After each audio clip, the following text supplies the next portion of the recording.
नमस्कार, बहुत स्वागत है आपका दमदार 11 में। मैं हूं रीनू। मंत्री प्रहलाद पटेल के बयान का विरोध जारी है। कांग्रेस ने मंत्री से माफी की मांग की है। इंदौर में रीगल चौराहे पर विरोध में पोस्टर भी लगाए गए हैं। पोस्टर में जनता को भिखारी बताने का विरोध किया गया है।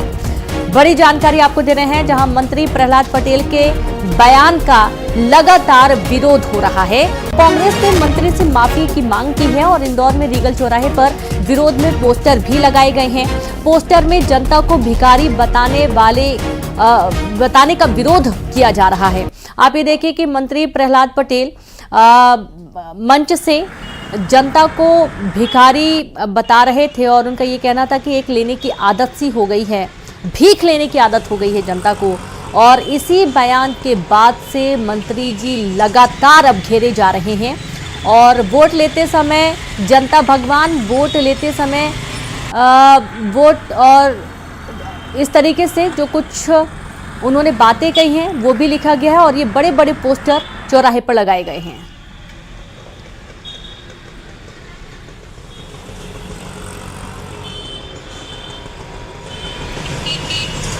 करने वाली भारतीय जनता पार्टी के सभी बड़े नेताओं को इस बयान की निंदा करना चाहिए। आज हमने इंदौर शहर में उनके जबान लटकाई है प्रहलाद पटेल जी के फोटो के साथ, जिस पे हमने लिखा है कि चुनाव से पहले वो जनता को भगवान कहते हैं और चुनाव के बाद वो जनता को भिखारी कहते हैं। भारतीय जनता पार्टी का असली चरित्र सामने आ गया है। जो उनके मन में कालापन था वो उनकी जुबान पर आ गया है। तो प्रहलाद पटेल ने क्या कुछ कहा था, आइए आपको वो भी सुनाते हैं। से भीख मांगने की आदत लोगों की पड़ गई है। नेता आते हैं, ये समाज से लेने की जो आदत है, अब तो सरकार से भीख मांगने की आदत लोगों की पड़ गई है। नेता आते हैं तो कागज, एक टुकड़ा तो कागज मिलते हैं उनको, मंच पर है माला पहनाएंगे और एक पत्र पकड़ा देंगे। ये अच्छी आदतें नहीं है। और चलिए सीधे रुक करेंगे, संवाददाता मिथिलेश गुप्ता जुड़ गए। मिथिलेश, मंत्री जी बहुत फंस गए हैं अपने बयान के बाद, और क्योंकि जब वोट मांगना होता है तब तो हाथ जोड़कर जनता का सेवक खुद को बताया जाता है, और जब वही जनता, क्योंकि जनता टैक्स भी भर रही है, अगर सुविधाओं के लिए, अपने किसी भी कामकाज के लिए पत्र थमा भी रही है, क्योंकि मंत्रियों का मिल पाना बहुत मुश्किल होता है, तो इसको भी उन्होंने जिक्र कर दिया मंच पर। बिल्कुल सही कहा आपने। अगर जनता ये कहती है कि हमें सड़क चाहिए, पानी चाहिए, पुलिया चाहिए, जो मूलभूत सुविधाएं हैं वो मंत्री से ही कहेंगे। अगर विकास की जिम्मेदारी मंत्री पर होती है, सरकार पर होती है, आप एक विभाग के मंत्री हैं, ग्रामीण एवं पंचायत विकास मंत्रालय के आप मंत्री हैं, तो आपके विभाग के जो काम होंगे, जब भी आप जनता के बीच में होंगे तो जनता वो तकलीफ बताएगी। जनता बताएगी कि हमें मूलभूत सुविधाओं में आपसे क्या चाहिए। ये जनता को जरूरत की चीजें चाहिए। ये भीख मांगने वाले शब्द जो हैं हालांकि सही नहीं माना जा सकता, और इसी चीज को लेकर बीजेपी पर अब कांग्रेस चौतरफा हमला कर रही है। भीख मांगने की आदत पड़ गई है। इस बयान के बाद से बुरे घिर चुके हैं मंत्री प्रहलाद पटेल। और देखिए, एक ऐसा मंत्री जो केंद्रीय मंत्री रहे हैं, उसके बाद बीजेपी के वरिष्ठ मंत्री में से एक है। जब वरिष्ठ मंत्री का इस तरीके का बयान सामने आता है तो लाजमी है कि कांग्रेस चौतरफा हमला करेगी। जाहिर सी बात है। और इतना ही दिक्कत अगर जनता की इच्छाओं से है मंत्री जी को, तो फिर वो वादे खुले मंच से क्यों किए जाते हैं कि हम ये करके देंगे, ये करके देंगे। आप खुद उन वादों के माध्यम से सत्ता तक पहुंचे हैं और उसके बाद जनता को भिखारी बता रहे हैं। शुक्रिया आपका मिथिलेश तमाम जानकारी देने के लिए। और चलिए अब आगे बात करेंगे टीकमगढ़ से खबर की, जहां महिला के साथ हैवानियत का मामला सामने आ रहा है। 17 दिन तक बंधक बनाकर रेप किया गया। महिला को जबरन उठा लिया गया था आरोपी। मुंगावली में 17 दिनों तक बंधक बनाकर रखा गया। पीड़िता की शिकायत पर रेप का केस दर्ज हुआ है। बड़ी जानकारी आपको दे रहे हैं टीकमगढ़ से। महिला के साथ हैवानियत का घटनाक्रम, 17 दिन तक बंधक बनाकर रेप की वारदात को अंजाम दिया गया। महिला को जबरन उठाकर ले गया था आरोपी। मुंगावली में 17 दिनों तक इसे बंधक बनाकर रखा गया था। जैसे तैसे महिला छूटी और इसने तुरंत रेप का केस दर्ज करवाया है आरोपी के खिलाफ।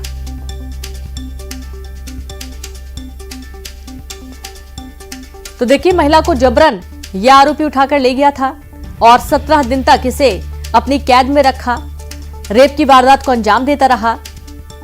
और अब महिला ने इस पूरे मामले की जानकारी पुलिस को दी है और रेप का मामला दर्ज करवाया है आरोपी के खिलाफ। तो महिला के साथ हैवानियत का ये पूरा मामला टीकमगढ़ से सामने आ रहा है, जहां पर महिला को 17 दिनों तक बंधक बनाकर रेप की वारदात को अंजाम दिया गया। गुजरात के भरूच में लगी भीषण आग, जहां केमिकल कंपनी में भीषण आग लगने का मामला सामने आ रहा है। मशक्कत के बाद आग पर काबू पाया गया। बड़ी खबर आपको दे रहे हैं, गुजरात के भरूच में भीषण आग जनी हुई है। केमिकल कंपनी में भीषण आग लग गई। मशक्कत के बाद आग पर काबू पाया गया और अब आप ये देखिए कि केमिकल फैक्ट्री में जब आग लगी तो देखते ही देखते आग फैल भी जाती है। जब किसी भी केमिकल कंपनी में आग लगती है तो इसे फैलना बहुत आसान हो जाता है। और ये देखिए देर रात जिस वक्त धुएं का काला गुबार आसमान में छाया रहा, दूर तक ही आग की लपटें दिखाई दे रही थी। आसपास कुछ और भी बिल्डिंग्स थी, हाई राइज बिल्डिंग्स थी और इस दौरान यहाँ पर दमकल की टीम मौके पर पहुंची और कड़ी मशक्कत के बाद आग को बुझाया जा सका। लेकिन इस दौरान लाखों के नुकसान का अनुमान भी जताया जा रहा है। गुजरात के भरूच का ये पूरा घटनाक्रम है जहां पर केमिकल की कंपनी में भीषण आग लग गई।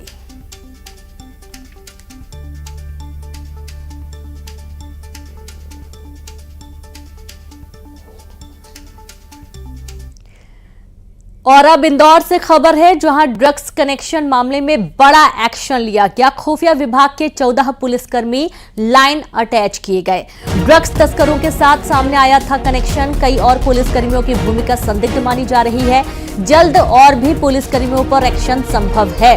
बड़ी जानकारी आपको दे रहे हैं इंदौर से, जहां ड्रग्स कनेक्शन मामले में एक बड़ा एक्शन लिया गया है। खुफिया विभाग के 14 पुलिसकर्मी लाइन अटैच कर दिए गए हैं। ड्रग्स तस्करों के साथ सामने आया था कनेक्शन। कई और भी पुलिसकर्मियों की भूमिका संदिग्ध मानी जा रही है। जल्द ही और भी पुलिसकर्मियों पर एक्शन लिया जा सकता है और भी पुलिसकर्मियों पर गाज गिर सकती है। और अब खबर है मुरैना से, जहां धार्मिक मेले के मंच पर अश्लील डांस का मामला सामने आ रहा है। दरअसल यहां पर अश्लील गानों पर ठुमका लगा रही महिला डांसर, जहां पुलिस थाना परिसर में यह आयोजित किया गया था और ये धार्मिक मेला था। हरदौल मेले के आयोजन के दौरान अश्लील डांस किया गया और रोकने जब एएसआई पहुंचे तो उनके साथ धक्का मुक्की होने लगी। यहां पर भारी भीड़ भी थी। नगर पालिका अध्यक्ष पति ने आयोजित करवाया था कार्यक्रम, लेकिन यहां पर इन डांस करने के लिए डांसर्स को किसने बुलाया है, ये एक बड़ा सवाल बनता है। क्योंकि जाहिर सी बात है, जब किसी ने इनवाइट किया होगा तभी आई होंगी और उसके बाद किस तरीके का माहौल रहा है वो दूसरी तस्वीर में आप देखिए। दरअसल यहां पर एएसआई पहुंचे थे इस डांस को रुकवाने के लिए, लेकिन यहां पर बीच भीड़ में ही लोगों ने उन्हें रोकने की कोशिश की। धक्का मुक्की हुई, गहमा गहमी का माहौल बना। हालांकि अब एक्शन की बात इस पर कही जा रही है।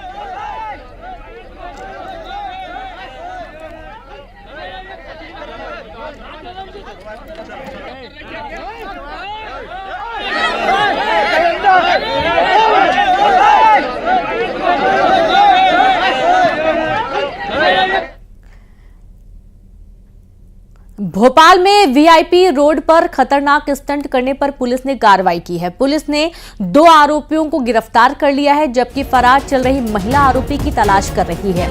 आरोपी का ड्राइविंग लाइसेंस भी कैंसिल होगा। पुलिस ने इसके लिए परिवहन विभाग को पत्र भी लिखा है।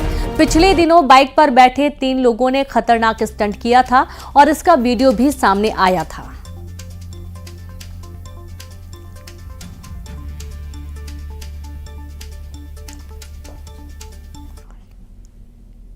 खरगोन से खबर है, जहां पर अवैध शराब के खिलाफ अभियान चलाकर आबकारी विभाग की टीम ने भील गांव और चिचलाई गांव में छापेमारी की और इस दौरान जंगल और मक्के के खेत से 120 लीटर अवैध शराब और 2800 केजी महुआ बरामद किया गया है। वहीं पुलिस ने मौके से 3 आरोपियों को गिरफ्तार कर लिया है। खबर खरगोन से है। अवैध शराब के खिलाफ अभियान चलाकर आबकारी विभाग की टीम ने भील गांव और चिचलाई गांव में छापेमारी की है।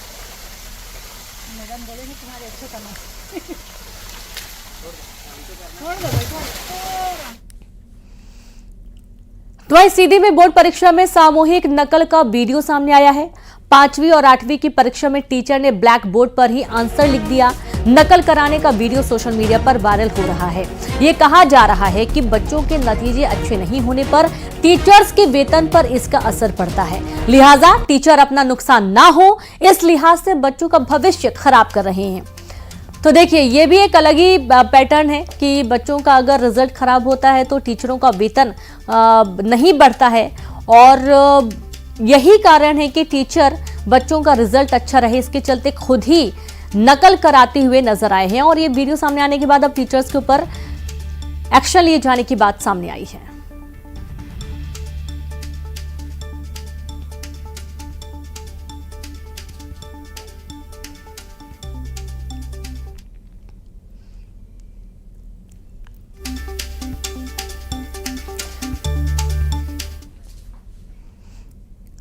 खंडवा में नाबालिग को जंजीर से जकड़ने और जबरन धर्म परिवर्तन कराने के दबाव मामले में एक्शन हुआ है।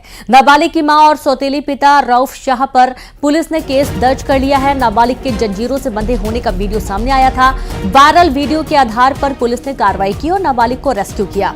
बच्चे के पैरों को जंजीर से बांधा गया था। यही नहीं, उसमें ताला भी लगा था और लगातार उसके साथ मारपीट की जा रही थी। धर्म परिवर्तन का उसके ऊपर दबाव बनाया जा रहा था और जैसे तैसे बच्चे ने एक वीडियो बनाया और इसे वायरल कर दिया, जिसके आधार पर पुलिस मौके पर पहुंची और एक्शन लिया गया।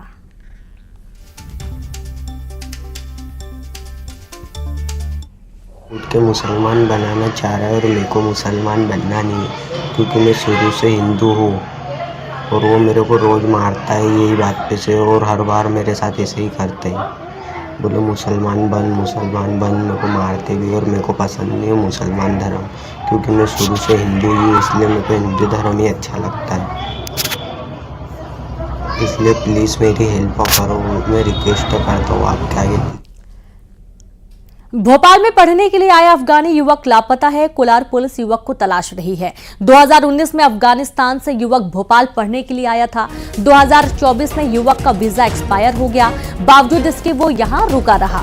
वीजा नियमों के उल्लंघन को लेकर पुलिस ने एफआईआर दर्ज की है और इस बीच युवक लापता हो गया। हालांकि ये कहा जा रहा है कि युवक को पुलिस को युवक के दिल्ली में होने का इनपुट मिला है, लेकिन वीजा एक्सपायर होने के बावजूद युवक के यहां रुकने पर कई तरह के सवाल भी अब खड़े हो रहे हैं।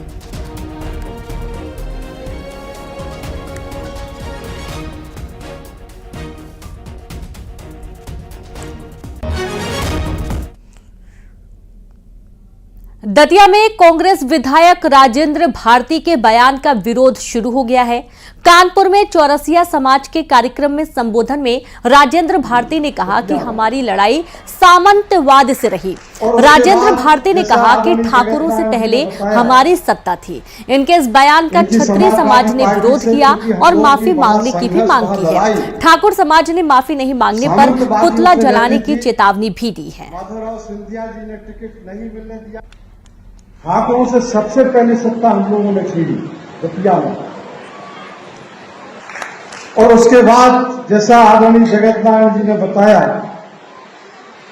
इनकी समाजवादी पार्टी से, चूंकि हम लोगों की वहां संघर्ष, वहां लड़ाई सामंतवादियों से रहती थी।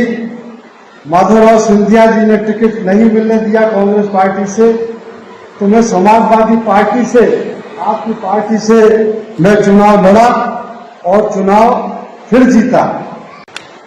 दतिया जिला के विधायक भारती जी द्वारा क्षत्रिय समाज जो निंदा की गई है, उसका मैं घोर विरोध करता हूं और उनको कल अल्टीमेटम देता हूं कि अगर कल तक वो क्षत्रिय समाज से अगर माफी नहीं मांगते हैं तो कल उनका शाम को पुतला दहन किया जाए।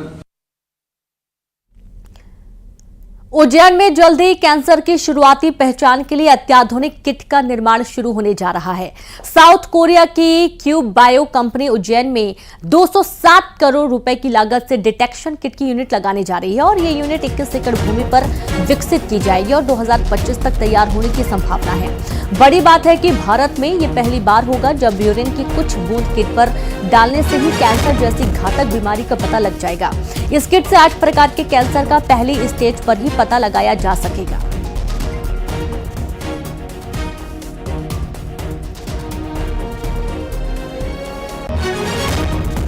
जीआईएस में एक बहुत अच्छा रिस्पांस मिला है और उसी के ये फलीभूत हो रही है चीज़ें जो जीआईएस के दौरान और पिछले 1 साल से जो माननीय मुख्यमंत्री जी द्वारा प्रयास किए जा रहे हैं। तो कल एक साउथ कोरिया का एक डेलीगेशन जो मेडिकल डिवाइस पार्क में जो कैंसर डिटेक्शन किट है वो बनाना चाह रहा है और वो अपना प्लांट उज्जैन में लगाना चाह रहा है। तो वो पूरा डेलीगेशन 8 लोगों का कल माननीय मुख्यमंत्री जी से मिला था और मुख्यमंत्री जी से उनकी चर्चा काफ़ी सार्थक रही।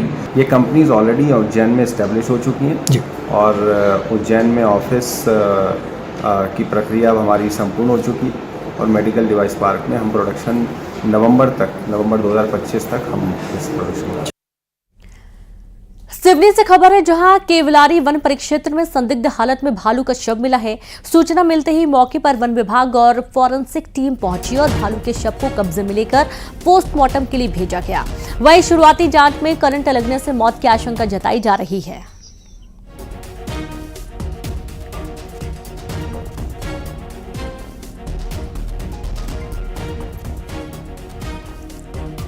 तो भालू का शव मिलने से हड़कंप मचा हुआ है। वन विभाग की टीम मौके पर पहुंची है। यहां पर करंट लगने से मौत की आशंका जताई गई है। बस्तर जिले को मड़ई मेले का संसार भी कहा जाता है। फागुन आते आते गांव-गांव मेले मड़ई का सिलसिला शुरू हो जाता है और खास बात यह है कि प्रत्येक मेले मड़ई से एक खास मान्यता, परंपरा, रस्में जुड़ी होती हैं। मंगलवार को बीजापुर जिला मुख्यालय से 15 किलोमीटर दूर चेरपाल में पोतराज देव के दरबार में वार्षिक मेला लगा। देव की स्तुति में गांव के सिरहा, गुनिया, पेरमा जुटे और देव को प्रसन्न करने खुद पर देव सवार कर नृत्य किया गया।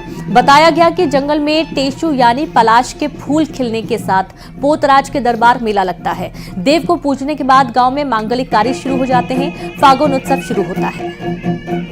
पोतराज के दरबार में वार्षिक मेला लगता है और ऐसी मान्यता है कि इस मेले के बाद ही जो मांगलिक कार्य यानी शादी ब्याह जैसे मांगलिक कार्य है वो शुरू हो जाते हैं। गांव में शहनाइयां बजनी शुरू हो जाती है।